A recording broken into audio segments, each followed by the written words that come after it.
He hit me only once that night. Once was enough. I didn't scream, I didn't cry.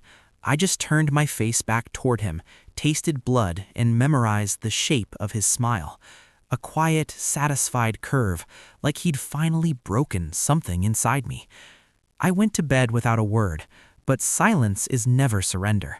Silence is preparation. I used to believe he was gentle. We met at a bookstore of all places. He pretended he liked the same authors I loved, pretended he listened, pretended he dreamed with me. I mistook imitation for compatibility. He proposed fast. I said yes, even faster.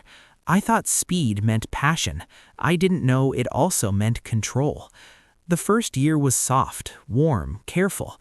He held my hand like I was made of something rare.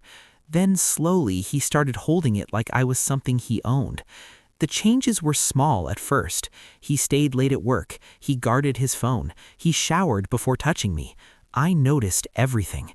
One night, his phone lit up while he was in the bathroom. A simple message. I can't wait until she's out of the picture. I stared at those words until they carved themselves into me. I wasn't shocked, not really. I had felt the distance, the resentment, the quiet hostility growing under his skin. But betrayal has a temperature, and that text was ice cold. When he came out of the bathroom, I kissed him like nothing had changed. He smiled, pleased with himself. He never realized. He just handed me the weapon I needed. I stopped reacting, stopped questioning, stopped trying, he thought. He drained me. He didn't know I was gathering strength. Every insult, every silence, every bruise was an ingredient. I collected them patiently, like evidence. I visited a lawyer. I opened a private account. I copied his messages, his call logs, his bank transfers to her. But I didn't confront him. Not yet.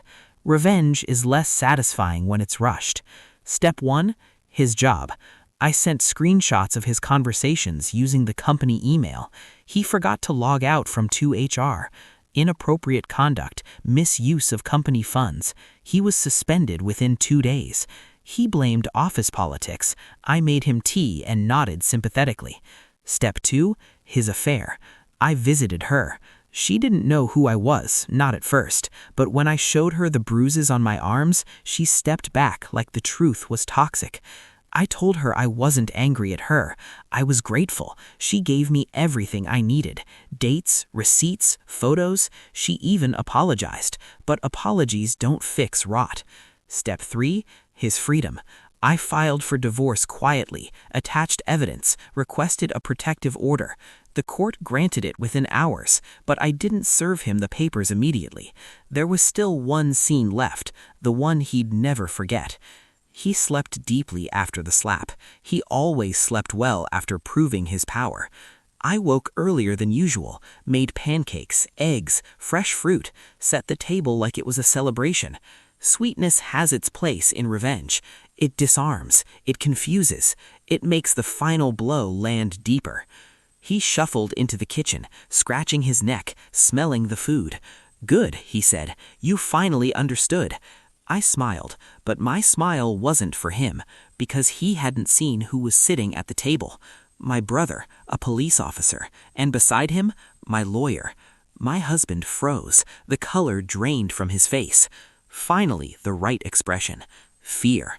My brother spoke first, said he tried to laugh to regain control. "What is this?" I slid the thick envelope across the table. "Your replacement." He opened it.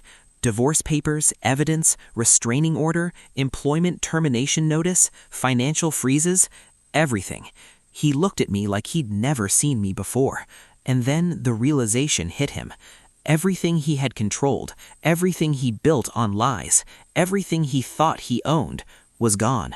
I didn't raise my voice. I didn't stand. I just said, "You hit the wrong woman." He reached for me. Reflex, habit, stupidity. But my brother stood. His chair scraped the floor with a sound that cut through the kitchen.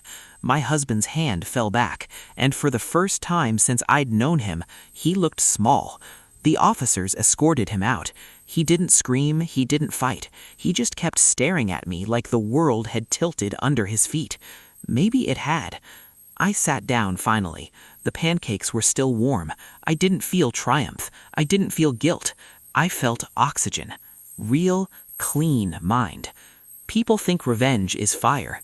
They're wrong. Revenge is air, the first breath you take after being held underwater for too long.